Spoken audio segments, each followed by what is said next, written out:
My grandfather passed away about 8 months ago, and it still feels a little surreal. I'd always been close to him. When I was little, I would visit him every year for summer break. My mom didn't have to find a daycare or a sitter while school was out, and I got to go swimming and fishing in the lake behind his house. Win-win. Each summer, he would have new activities planned. Sometimes we would try new fishing techniques. In other years, we would go hunting for deer in the rolling fields of wooded sections of his land. And it was nearly 80 acres, which felt like an infinite amount of space to explore as a kid. One year, we spent nearly 2 whole months building a tree house overlooking the lake. And it was a miracle neither of us fell out of the trees and broke something, or worse. And all of my fondest memories happened out there with my grandpa. The last summer I spent with him, he had already started drafting up plans for the next year. We were going to build a deck stretching out onto the lake that you could go fishing right off to the side of. Maybe he had finally gotten tired of repairing our rickety old rowboat we always took out. And it would be the biggest project we had undertaken by far. It might even take a couple of summers to get it done. Now I was so excited, my parents practically had to drag me back home. But the deck never got built. That winter, my grandpa started having some issues. He would call my mom in the middle of the night, raving about things that didn't make any sense. Most of the time, she could get him to calm down. One time it got so bad, she had to drive all the way out to his house, nearly 2 hours away, in the middle of the night, and stay with him for a few days.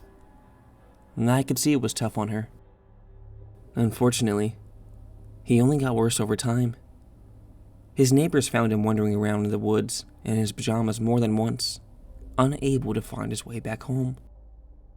By the next spring, it was clear he couldn't live on his own anymore. And against his protest, my mom moved him into an assisted care facility only a few minutes away from us. And I went with her to visit a couple of times every week.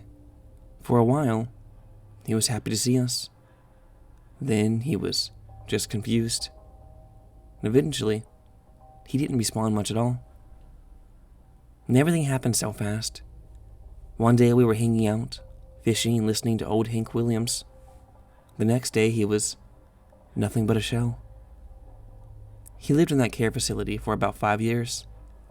And it was longer than the doctors had initially estimated. Near the end, I wasn't sure if that was a blessing or a curse. He passed just a few days before his 70th birthday. We had the funeral reception at his house. My mom had not had to do some cleaning and repairs beforehand. And after sitting mostly untouched for 5 years, it was still in pretty decent shape, all things considered. The ceremony and reception were both small but nice. And after the reception, I went and stood out by the lake by myself for a while. And it was only maybe a couple 100 feet across, but it seemed so much bigger when I was just a kid. And I got quite the surprise a couple of days later. And after reading of my grandpa's will, we found out he had left the house and land to me. He had written it only a few months before my last summer with him. And I could feel my aunt's barely veiled jealousy. But at least my mom was happy for me. She offered to help me fix up the few remaining things we hadn't gotten to before the reception. She even said she'd help me pay for movers if I decided to move in completely. I wasn't ready to do that just yet. I still needed to finish school, and I had the feeling there was probably more to be done around the lot than it seemed on the surface. But every weekend I drove up and did a little bit more, just to get it ready. Clearing out dead trees, replacing the warped old siding on the house, pouring new gravel for the driveway. And it was slow going, but now I was getting closer every day. Then one day, a few months ago, while I was cleaning out old piles of junk out of the garage, I found some rough blueprints still spread on my grandpa's old workbench. And it was the plans for the lake dock, a grand project that we never got to build. I'd be lying if I said I didn't get a little emotional looking at them. They were basically all done. missing a few measurements, but nothing too crazy. So I decided right then and there, and I was going to build the deck. And I would finish this one last summer project. And I went and bought most of the lumber and the hardware the following week. And I also bought a water depth gauge so I could get the last measurements I needed. The height for the post at the end, which would go down into the lake. If it was more than 15 feet or so, I would probably just get some anchors and let it float. But the original plans called for post, so I figured I would stick to it if I could. The next weekend, I was back out at the house.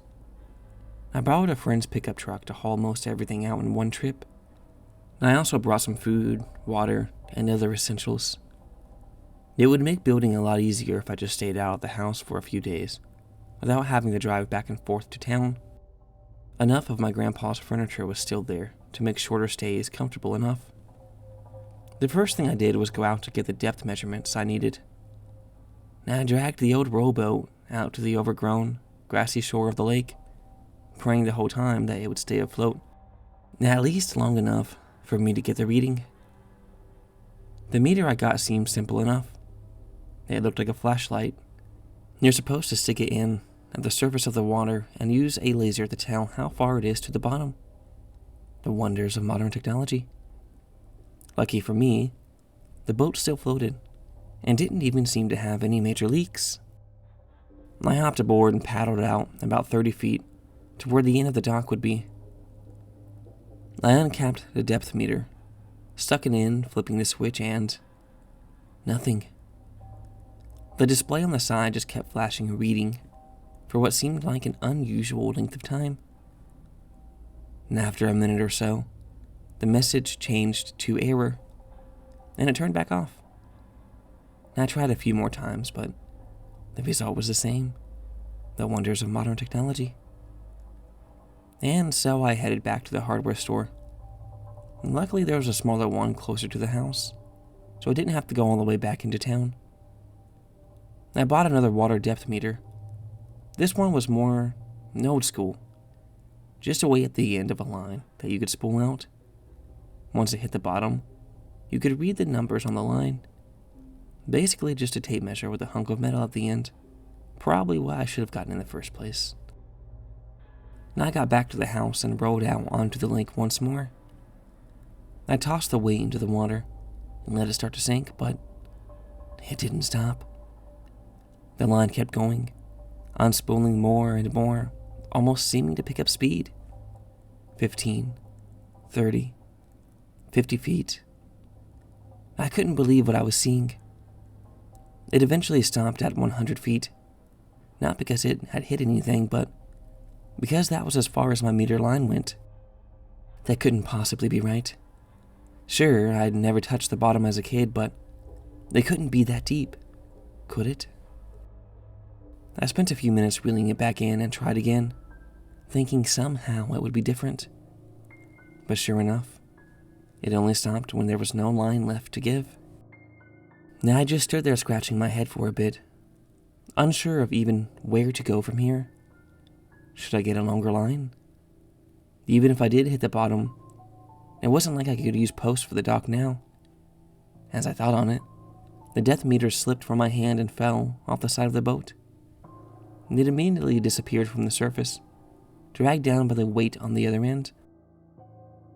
Well, there goes a waste of $30, I thought to myself. I sat back on the boat for a while, doing some quick searches on my phone. And after 15 minutes or so, the boat suddenly lurched. I steadied myself, almost losing my lone paddle over the side as well. It felt like the world's shortest earthquake, and I could see ripples hitting the shores on all sides. Before I could even guess what it was, a loud splash erupted beside me, showering me with the murky lake water. Something flew from out of the water, straight up in the air so fast I barely saw it. I shielded my head as it fell back down, landing hard with a resounding thunk between my legs. I cracked one eye open after a few moments, and I thought the boat was still moving, but I quickly realized it was just my own trembling. There, in the bottom of the boat, was a metal weight from the end of the depth meter, still attached to a few feet of line. The line looked like it had been torn off, and what was left was frayed and mangled. I rowed back to the shore faster than I ever rowed before. As I did, I could have sworn the surface of the lake started to swirl and pull back from the edges. I paddled harder. As I reached the grass, I crawled from the boat and took a few minutes to catch my breath. Looking back from the safety of the firm ground, all I saw was a once again calm lake. The sun started to set in the distance and started glinting off the glass-like surface. And I was bewildered and shaken up in equal measure. What the hell was that? I went inside and dried off the best I could. I changed into my pajamas and sat by the back door, staring out at the lake. Part of me just wanted to hop in the truck and leave, but I couldn't. Now all I could do was watch the surface, waiting for something else to happen. And every time a dragonfly would land on the lake, or a toad would hop out, I nearly jumped out of my skin. The reasonable thoughts of doubt started to creep into my mind. Maybe I just imagined it. Maybe there was a very rational and mundane explanation for all of this. And every time these thoughts came back, I looked at the remains of the depth line on the kitchen counter, and then I looked back out to the lake. And after a few hours, I felt my eyelids start to grow heavy. I fought valiantly, but I soon lost the battle to my weariness. I had vivid dreams, the kind that you can't remember, not that you'd want to. The kind that leaves you in a cold sweat in the middle of the night. Sure enough, I woke in a gasp, nearly falling out of the dining room chair I had commandeered as my lookout. And as I steadied my breathing and regained my senses, I looked back to the lake almost immediately. Nothing. Just the moonlight on a calm little patch of water. Once again, I started to question what had happened earlier. Maybe it had just been some large, deep-water crocodile or something. Were those a thing? And I looked back at the broken depth meter again, as if it held some sort of secrets that would answer everything for me. It didn't, but as I looked it over once more, the light from outside grew brighter. It was subtle at first, like the moon was moving out from behind a cloud, but it kept growing brighter still. As I looked back outside, I saw its source. The lake had begun to glow with an ethereal blue-green light. Ripples had appeared on its surface, starting in the center and moving outwards. And at first, they only came on every minute or so, but they got faster as the lake grew brighter. In my ears, I started to hear a low hum and an uncomfortable pressure, like descending in an airplane. I tried to run, to grab the car keys and leave, but my legs refused to budge. The lake began to rise unnaturally, like some sort of huge bubble was pushing its way upwards, creating a dome of swirling water and pulsing light. It rose up and up until it was taller than the house and trees. Finally, I felt myself stand, but my brief sense of relief turned to horror as I felt my legs walking of their own accord, towards the back door, towards the lake. Soon I felt the grass under my bare feet, and a spray of cool mist covered my skin. I couldn't stop myself. I couldn't even blink. The dome of water had stopped growing. The light started flashing irregularly, like the lake held inside of it a violent thunderstorm. In the flashes, I started to make out some sort of solid shape. It was massive, easily 50 feet across. It seemed to be curled in on itself, like a seashell or a hurricane. But the edges were spotted with tendrils here and there that twitched and flicked like a cat's tail. In the center, the light was the strongest, and it seemed to shine down on me like a spotlight. I screamed, or at least it felt like I did. I kept walking towards the lake at a steady pace until I was only a few feet from the wall of water. One of the tendrils stretched out and waited just underneath the surface, beckoning me to come forward. The voice in my head spoke louder than my own thoughts. "Come in," it said, the words leaking through the folds of my brain. "He's already here. I've seen you in his memories." I kept walking. I held out my hand. I embraced the inevitable. The next thing I knew, I was sitting in a house I didn't recognize. One of the neighbors' places, I soon learned. He told me how he'd found me, wandering the woods in my pajamas, soaking wet. He said it gave him deja vu from when he found my grandpa years ago. My mom showed up to get me an hour or so later. I couldn't read much from her face, and we didn't say anything on the drive back to her house. The next few weeks were full of scans and tests, doctors and specialists. I usually zone out when they go over the results, but the gist is always the same. Nothing wrong. I have to run some more tests. It almost makes me laugh, but I know my mom doesn't see any humor in it. I've been getting worse all the while. It's hard for me to think straight, and sometimes I feel like I'm dreaming even when I'm awake. I've been forgetting things, just little things here and there, but they're starting to add up. Even my favorite memories of my grandpa are starting to feel blurry and faded. I can still feel the remnants of joy when I focus, but the details are getting harder and harder to grasp. So I decided to write all of this down before it starts to fade away. I don't know what was out on that lake, but my mom said she's selling the place, and she'd make sure that I don't leave the house without her. At least, not until I'm all better, she says, but somehow I just know, in the end, I'll be back at the lake.